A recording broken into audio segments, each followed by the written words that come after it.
Pasuk says, "Vayom aleim ben meh v'esim shana anochi hayom." Moshe Rabbeinu, on the last day of his life, proclaims to Klal Yisrael that he is 120 years old. The Gemara in Soita, Daf Yud Gimel Amud Beis, says, "Shein Talmud loymar ayom." But what's the need for the word ayom today?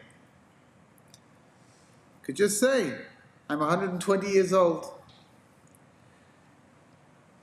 Says the Gemara, ayom meloi yamayu shnoisai. The Moshe Rabbeinu is teaching Klal Yisrael that the day that he died is also the day that he was born, and he completely filled his days and his years.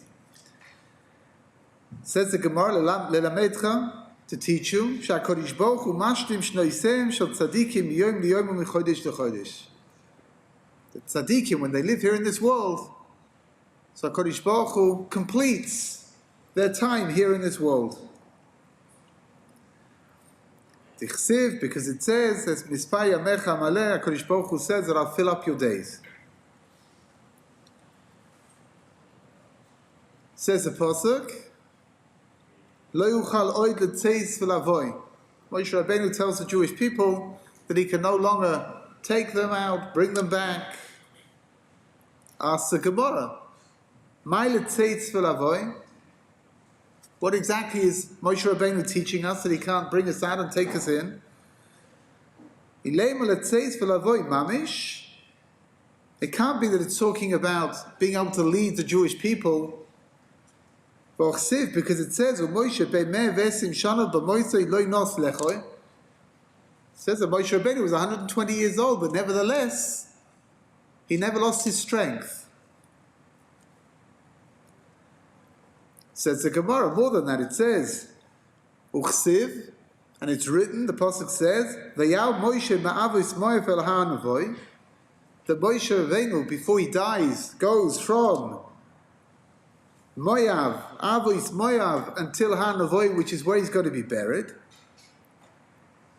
It says the Gemara, V'tanya, Shtemesei malois hayu sham, there were 12 steps to go up. Moshe Rabbeinu leapt up to the top without having to step up the stairs. He was full of vigor, he was full of strength.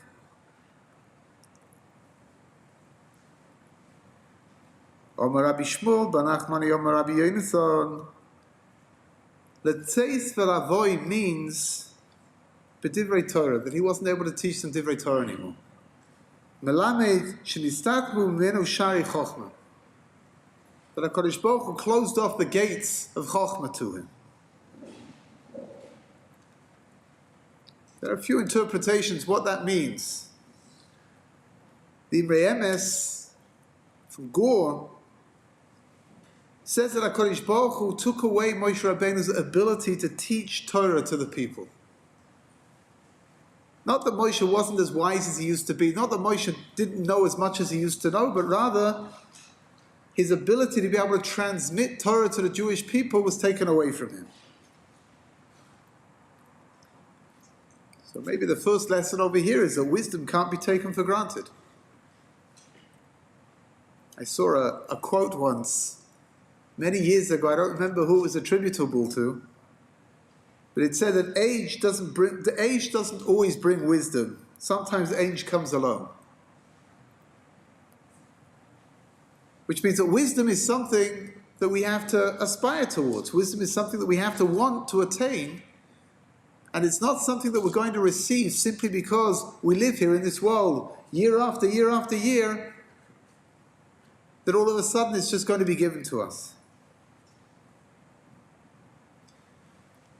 Reb Tzadok HaKohen from Lublin points out a fascinating thing about human beings. It says one of the differences between human beings and the animal world is that the animal world, normally, when it's left to its own devices, doesn't become fat. This is probably not the best vote for me to be telling you, but in all events, What do animals do? When they're hungry, they eat whatever they need to eat, and then they stop eating. Once they're finished, once they're satisfied, they stop eating. Humans, on the other hand, have the most incredible capacity to keep stuffing themselves. They may have just eaten the most enormous Yom Tov Suda. They may be lying comatose on the sofa, and yet, when that chocolate pie comes out, somehow or other they find inside of themselves the ability to be able to get up and take a piece. Says Rab Tzadok Milublin, where does it come from? This desire for a little bit more. This desire to drive ourselves, even though we don't want to do it, even though we don't need it, even though we're not really interested in it, to get up and to take another piece of cake. It's not just cake. We as a human race, we're driven. Whether it's a piece of cake, whether it's another academic degree, whether it's another trip, another experience, we're always looking for something else to do. It's fascinating. Give a cow a pile of hay, and all the cow will do is start to eat it. It won't look at the cow next door to see how much hay that cow's got. It won't look at the cow next door to see what color their hay is or how crunchy their hay is. They just begin to eat, and they're happy with what they've got. Rabbi Tzadok HaKohen Lublin explains that there's something absolutely fundamental over here. Something which is unique to the human race, that touches on the very foundations of who we are. A human being has an Hoshana, and an Hoshana has to be it has to be connected to something which is eternal. An Hoshana needs to never be satiated. An Hoshana needs to yearn for more. That's its natural state of being. The Pasuk in Tehillim says, Tzoma lecho nafshi, kama lecho basari. My soul longs for you, my flesh yearns for you. We'll always strive for more. We must always strive for more. That's what HaKadosh Baruch Hu wants from us. It's a most extraordinary idea. Nothing in this physical world will ever satisfy us on a deep and internal level, because at source we're spiritual beings. The Pasuk from a couple of weeks ago, the Pasha begins, Pasha's Vayelech Moshe. It's very simple, Moshe goes. The Medrash Tanchuma says, Ein lecha loshen vayelech ele toichocha. That whenever the word vayelech is used, it's always referring to some kind of rebuke. And if you take a look at the beginning of the Pasha's Vayelech, you don't see anything at all. Vayelech Moshe. Where is the toichocha? Where is the rebuke that Moshe Rabbeinu is giving? The Medrash is teaching us the most unbelievable idea. Vayelech Moshe, he's not rebuking the people verbally, orally, he's not telling them anything. This is the last day of Moshe Rabbeinu's life. Moshe Rabbeinu is 120 years old. Vayelech Moshe, what's he doing? He's going to find another mitzvah to do. That's all he's interested in. He's living the last moments of his life, and all he wants is to be able to fulfill another mitzvah. All he wants is to allow himself to connect to HaKadosh Baruch Hu in an even closer way than he was up until now. There's no greater rebuke than that. There's no greater rebuke than that for us who know how to waste our time expertly to watch Moshe Rabbeinu on the last day of his life running to do another mitzvah, noch a mitzvah. That's the ultimate toichacha. Eliyahu Kitov says the most startling idea. He says, in this world, that which a person does not own is his greatest asset. Because what we lack endows us with the greatest possible potential, the potential for aspiration, for yearning, to turn what we don't own into our own.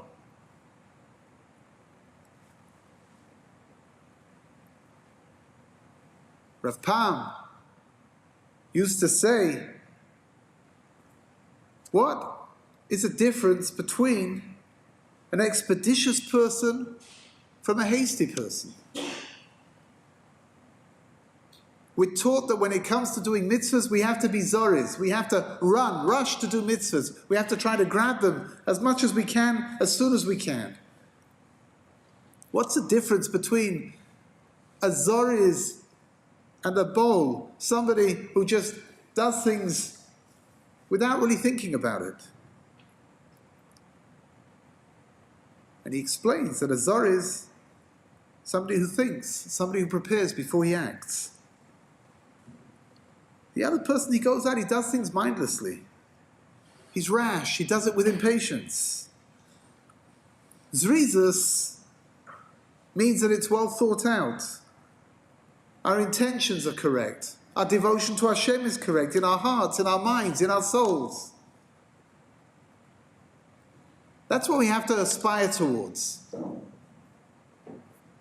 To run, to rush, like Moshe Rabbeinu, to fulfill as many mitzvahs as we can.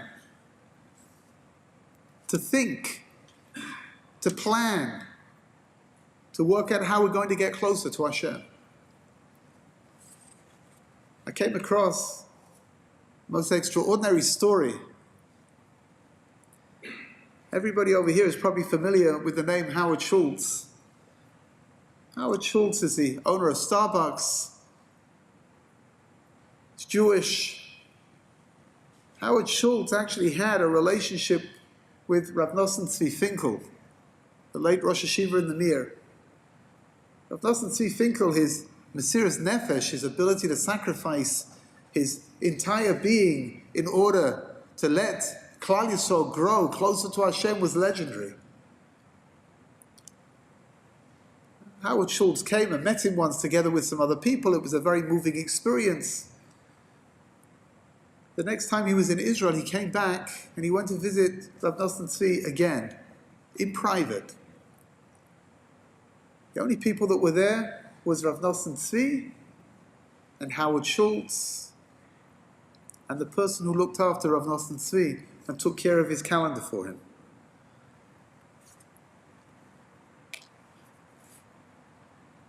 At the meeting, after they'd finished speaking,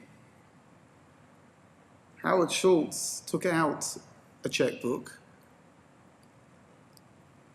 signed his name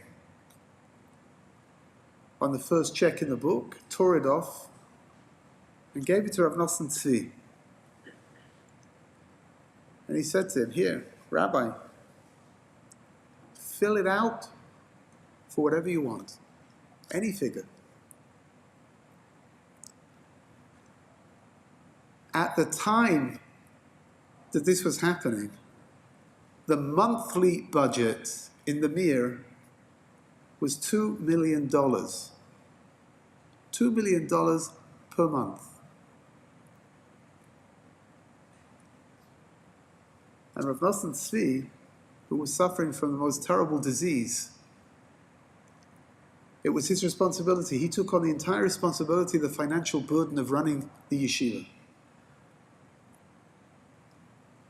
And this blank check is sitting in front of him. waiting to be filled in with any figure that he wants to write. And Rav Nosson Tzvi looked at Howard Schultz and he said to him, I can do whatever I want with this check. And Howard Schultz says, that's right, Rabbi. Whatever you want. And Rav Nosson Tzvi Finkel filled out the check for $1,200. And he gave it back to Howard Schultz. And he said, take this check to the store across the yeshiva and tell them that I sent you to buy a pair of tefillin. And then put them on every day. That's what you can do for me.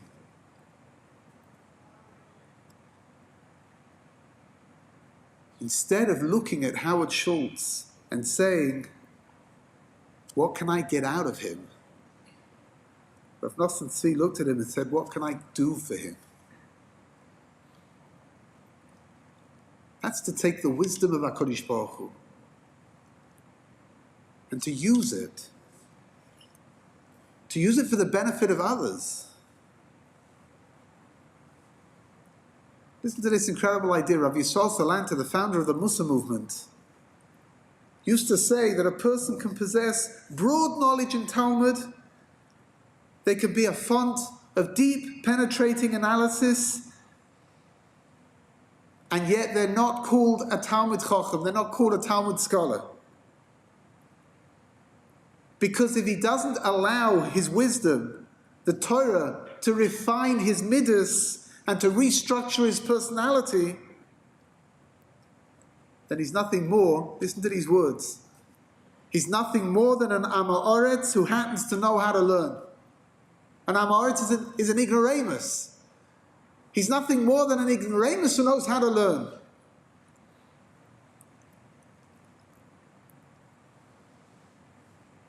In the Jewish world of scholarship, being called an Amoritz is one of the worst things that you can say to somebody. Ask the Shla Kodesh. Where does this phrase, Amoritz, where is it originating from? What does it mean?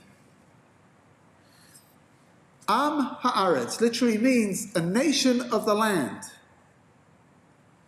And explains the Shla Kodesh, an Am Haaretz is somebody who looks at the Aretz, he looks at the land as being his home.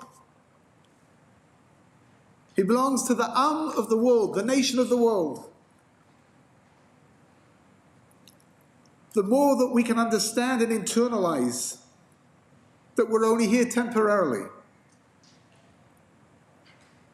then the less chance there is that we'll become an Am Haaretz. Mitzvah Hashem. Soon it's going to be Simchas Torah. Rabbi Yonis Leibishitz, in the Kehillah where Rabbi Yonis Leibishitz was the Rav.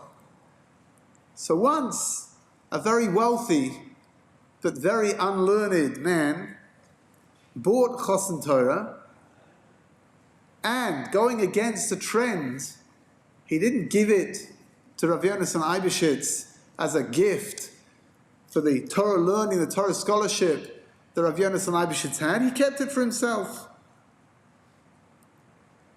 So Rabbi Yonis Leibishitz, half jokingly, he said that this wealthy man, he was a real tzaddik. He's a chosen, he's a chatan. And he hasn't seen his color for the entire year. And Am Haaretz is somebody who imagines that this physical world that we live in, this is it, this is what it's all about. There's another phrase which is used. The opposite, in a certain way, of an Am Haaretz is a Ben Olam Haba. What is a Ben Olam Haba? What does that mean? Someone who recognizes that the true place is not here in this physical world, it's in the world to come. We're traveling through.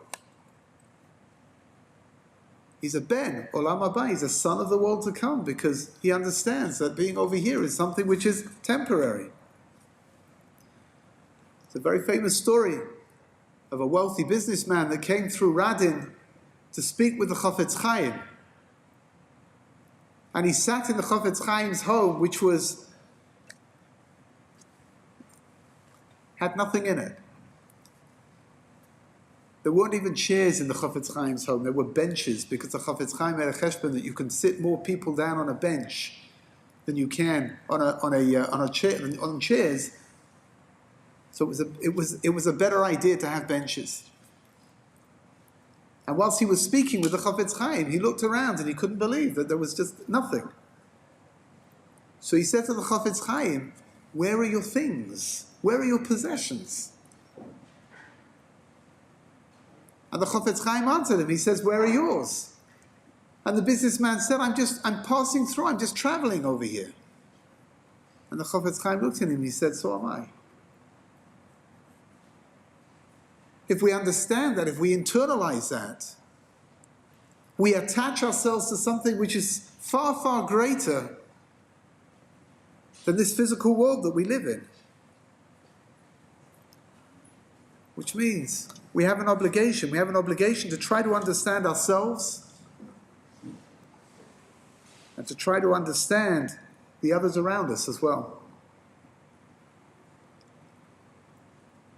I once saw a description, Rav Hutner, with his great mind, one of the greatest thinkers in the previous generation, Rav Hutner with his great mind was able to understand the heart of another. Rav Shlomo Freifeld, with his great heart, was able to understand the mind of another. That's what we need to aspire towards. To understand in order to be able to help others.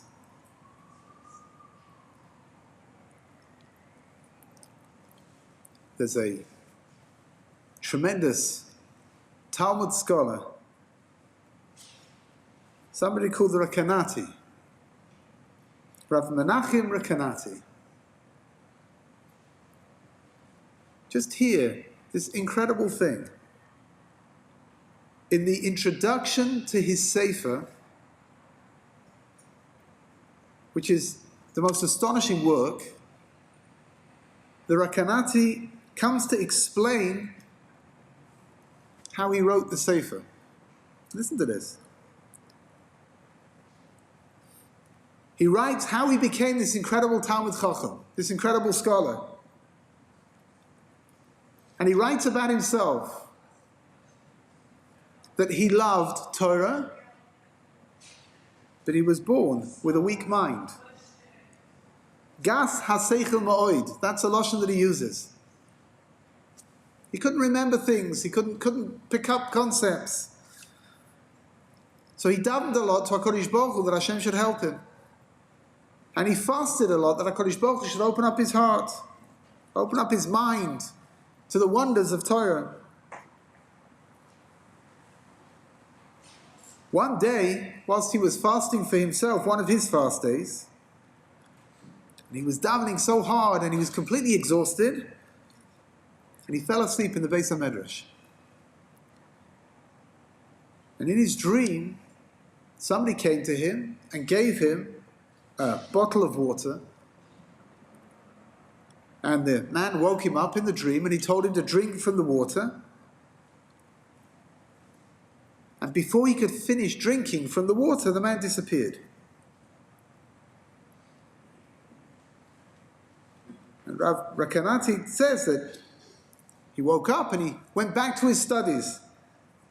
And all of a sudden, he began to hear and understand things that he'd never understood before. His mind became sharp. All of a sudden, he was able to pick up things that he hadn't been able to pick up before. He became like a new person. And that's when he wrote his commentary on the Torah.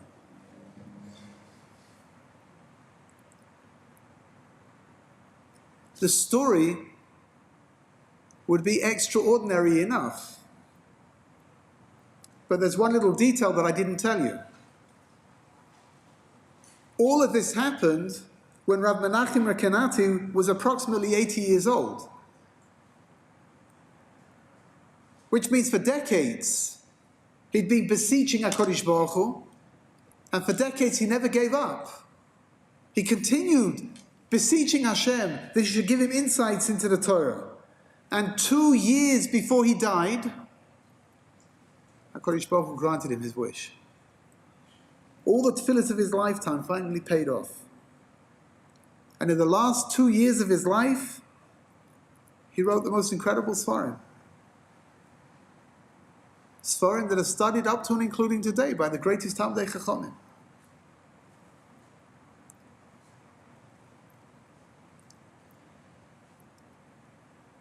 The Steipler Gaon writes in his Sefer Chai Olam, he cites a story. Tells over the story of the Rekanati and how old he was. And then he writes, listen carefully to what he says. He writes, truth is, even if one has a weak mind, if he will place all his strength into studying Torah, he will be granted siyata dishmaya and become a gadol b'Torah, even if it's completely beyond his natural abilities. Steipler said that people stop learning because they have a weak mind, but the truth is it's the opposite. They have a weak mind because they stop learning.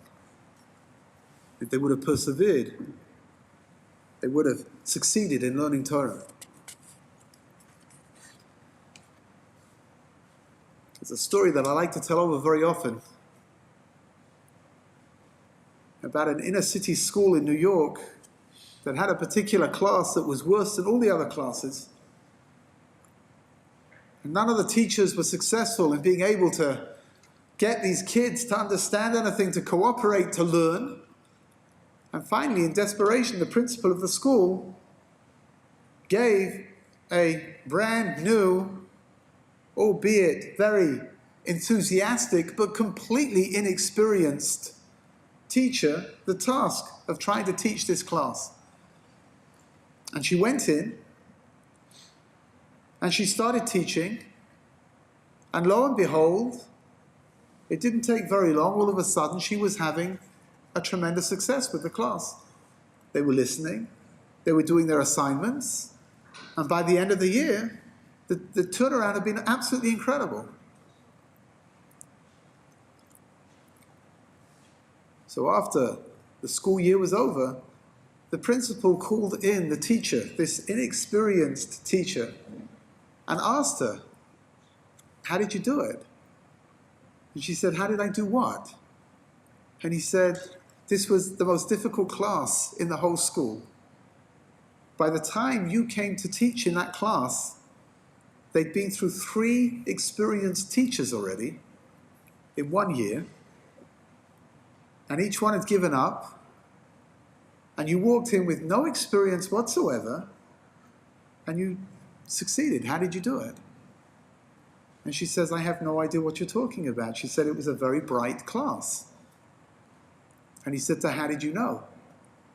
And she said, because when you gave me their names, when I started to teach, so on the piece of paper with their names was also their IQs. And I saw that everyone had IQs in the high 90s and the low hundreds. And I understood that these are very bright kids. So I taught them accordingly. And the principal looks at his teacher and he says, I don't know what you're talking about. We don't know what their IQs are. We don't measure IQs over here. So she digged into her folder and she pulls out the piece of paper that she was given her when she had to go and start to teach this class. And she showed it to the principal. And there were the names with the numbers next to each name. And the principal looked and he looked and he looked and finally he understood. He says, no. He says, those are their locker numbers.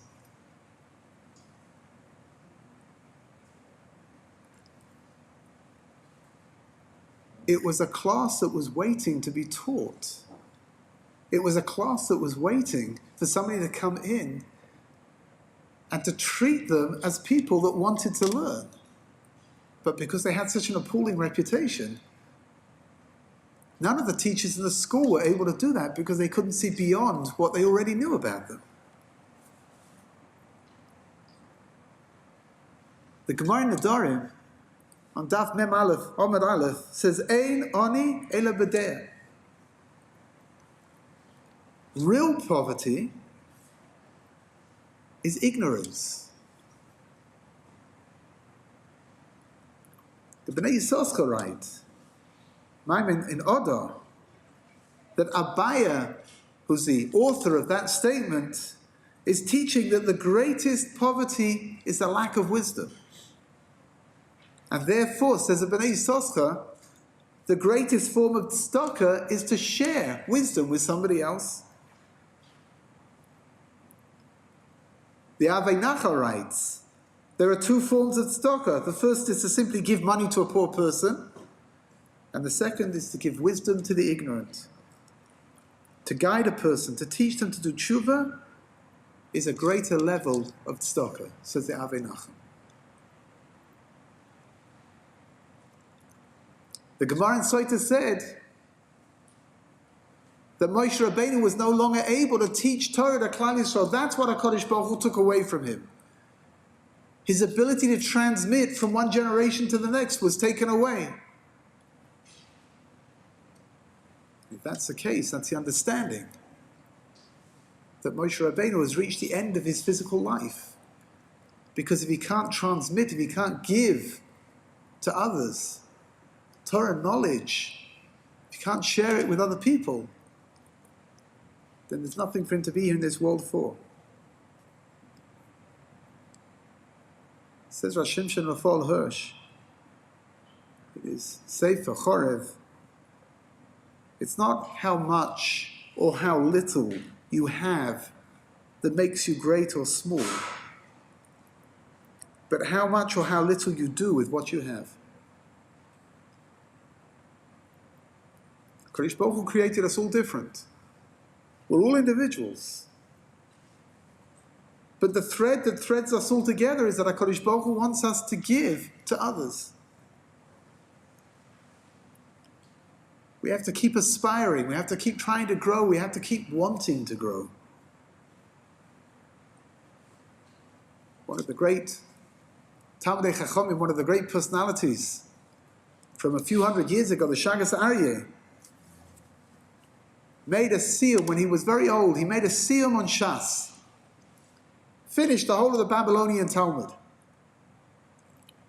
And his Talmidim were very surprised because they knew that it was something that he did pretty often. Why now was he making something special? It wasn't the first time that he'd done it. And he told them that it was the 1,000th time that he'd completed the whole of Shas with Tosfos. You've got to keep going. You've got to keep aspiring for more.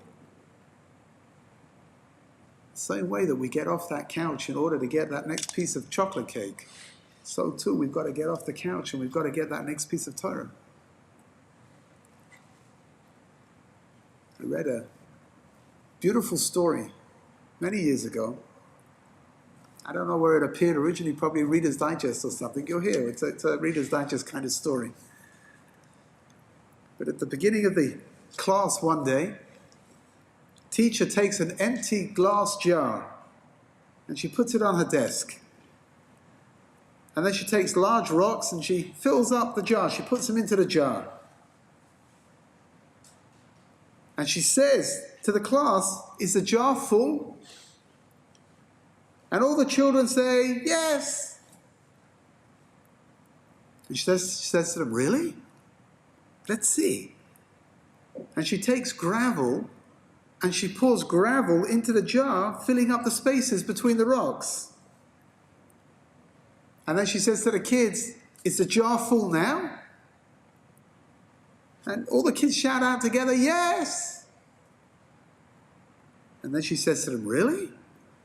And she takes a bag of sand and she pours sand into the jar, which fills up the space in between the gravel. And then she tells her children, she says, now the jar is full. And then she asks them, what's the lesson? One of the kids in the class says, no matter how full your life seems, there's always room for more. And the teacher said, that's good, but it's not quite. You're almost there. She then took the jar, turned it upside down, poured all the contents on her desk. And she told the students to come up, and they should fill up the jar in whatever order they wanted. They should fill up the jar. So they didn't know where to begin. So she said, okay, you know what? Start with the sand, and then move on to the gravel, and then to the rocks. So they put in the sand, and then they put in the gravel, and then they started putting in the rocks, and they couldn't get everything in. It wasn't possible, because the sand and the gravel filled up a certain amount of space inside of the jar, and now they can't get all the rocks in. So she told them, she said, if you don't put in all the big rocks first, you're never going to get them in. What I learned from that story, it's a very, very beautiful, very cute story. The big rocks represent things that are truly important in our lives. The Torah, the mitzvahs, family. When we put what's important first, then we can find time to fit in the smaller things around it. Once we've put in the big rocks, our relationship with HaKadosh Baruch Hu has been established, our relationships with our families have been established. Then we can add other things into our lives. But when we fill up our lives with trivial things to begin with, then we'll never find time for what's really important.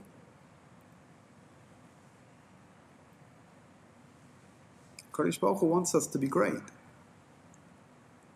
He wants us to take what it is that He's given each and every one of us and to use it to become bigger and better than we were every single day.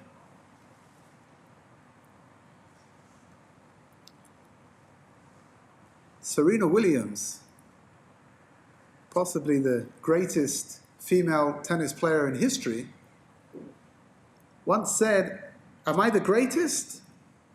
I don't know, but I'm the greatest that I can be.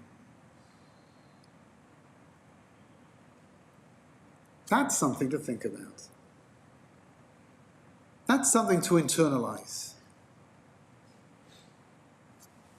Not to measure if I'm the greatest compared to anybody else, but to aspire to become the greatest me that I can possibly be.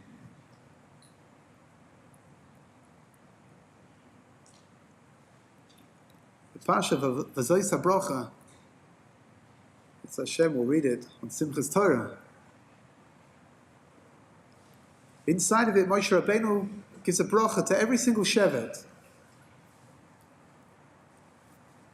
And the bracha that he gives to Shevet Osher in part is Bazel u'nechoishes min olecho v'chionecho dovecho, which means that your borders should be sealed like iron and copper, and like the days of your prime, so may your old age be. Rashi understands the verse to be teaching that Shevet Asher were living on the border of the land of Israel. And despite the fact they were living on the border, which is normally the most dangerous place to live, they would be safe and the borders would be locked as if it was with iron and copper. The Sfas Emes, the second Rebbe from Gur, takes an idea that he heard from his father, the Chidush Arim, the first Rebbe from Gur, from his grandfather, the Chidush Arim, the first Rebbe from Gur, and he expands on it. Says the Chidush Arim, Bazel u'nechoishes min olecho, it's not referring to physical borders, rather it's referring to us, to our human borders. Says the Sfas Emes that in order to grow, we have to be able to control ourselves. In order to grow, we have to be able to know when to do things, how to do things, when not to do things. But more than that, says the Sfas Emes, the pasuk can be read so that the last words of the pasuk are the reason for the first words of the pasuk. That the degree to which a person is successful in holding on to his koiches, in holding on to those powers that HaKadosh Baruch Hu gives him, and his midas from his youth, will allow him to retain those assets and help him handle old age as well. Says the Sfas Emes, a young person's possible lack of focus is very dangerous. I had a Talmud who told me once, he said to me, you know what the letters ADHD stand for? He said, attention deficit, hey, donuts. If we allow ourselves to lose focus, even momentarily, then we've lost the connection of who we are. Says the Sfas Emes that when a person is young, he should lock up minolecho to control the gifts that he was given by Hashem, lest they get lost in indulgences. Litpashet bachutz, to allow the tremendous gifts that HaKadosh Baruch Hu has given to each and every one of us to dissipate off into the world of nothingness. The Sfas Emes cites a verse from Koheles, which we just read this morning. Uzachor es borecho v'yemei b'churoisecho. Remember HaKadosh Baruch Hu when you're young. Ad asher lo yavo yemei hara v'yigiu shonim asher toima eini bahem chayfetz. Before the evil days come, and those years which arrive, of which you'll say, I have no pleasure in them. Says the Medrash in Koheles Rabbah, Yemei hara, what are these days of evilness? Elu yemei hazikna. When a person becomes old. And what does it mean when it says, Eini be'em chayfetz? What does it mean when it says that I have no pleasure in them? Elu hayisurim. Those are the difficulties of old age.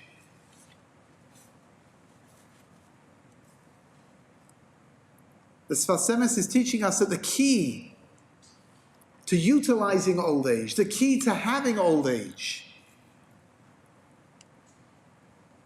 is to control ourselves when we're younger, to learn how to control ourselves when we're younger, in order to retain the koiches that HaKadosh Baruch Hu gave us, in order to be able to use them later on.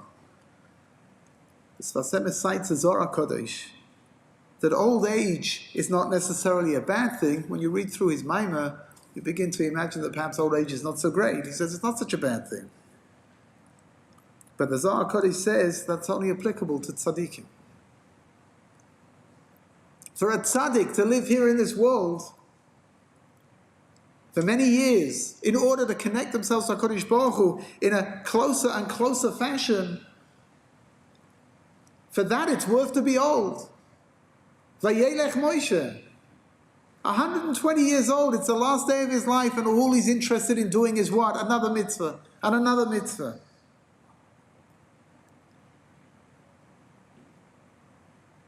When you read through the Maimer of the Sfas Emes, you begin to think that youth is preferable to old age. Why would that be? Says the Sfas Emes himself. Habachrus ikar hakoyach. That when we're young, that's the ikar hakoyach. That's where we have all of our power from. That's where our strength emanates from. The pasuk in Tehillim, in Perek Tzadik Beis says, Oid yenuvum b'seva deshenim v'rananim yiyu. They'll still be fruitful in old age, full of sap and freshness there will be, but only if they are shisulim beveis Hashem, only if they're attached to Hashem. Sense of fulfillment, sense of satisfaction comes from being attached to Hashem. The Mishnah, Kalim, Perek Gimel, says that an Ama Oretz becomes more confused as he gets older. And a Talmid Chocham's mind becomes clearer as he gets older. Which means that if a person lives a life that includes Hashem at all times when he's young, in his youth, then he won't have a hard time when he gets older. Moshe Rabbeinu is 120 years old, and yet he has the vitality and the strength that he had when he was younger. That's what the Torah teaches us. Why? Because he lived a life of shisulim beveis Hashem, being attached to HaKadosh Baruch Hu. It's important to understand one last thing. Our strengths and our talents and our personalities are given to us by HaKadosh Baruch Hu. They've been given to us to enhance HaKadosh Baruch Hu's majesty here in this world. That's why we're here. Every single one of us, we're here in order to enhance HaKadosh Baruch Hu's majesty here in this world. Rav Moshe Feinstein, you see, acknowledged Poisek Hador in the previous generation, died 32 years ago, 31 years ago. The halachic authority throughout the entire Orthodox world of Jewry. He carried the Jewish people, he carried the Jewish nation on his shoulders. And he collapsed. And he was rushed off to hospital. And the last words that he said before he passed away, whilst he was in the ambulance being taken to the hospital, he said in Yiddish, "Ich hab mir nicht ken koyach." I have no more strength. Strength in the Jewish world is not measured by how many press-ups you can do. Strength in the Jewish world is not measured by how many marathons you can run. Strength in the Jewish world is measured by how you're able to help other people, how you're able to transmit to other people, how you're able to teach other people, not necessarily in a formal setting, just in the way that we interrelate with each other. That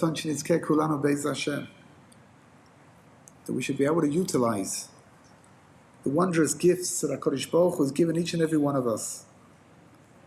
And like Moshe Rabbeinu, we should be zeicher to reach beyond ourselves every single day to touch the infinite. Amen. Amen.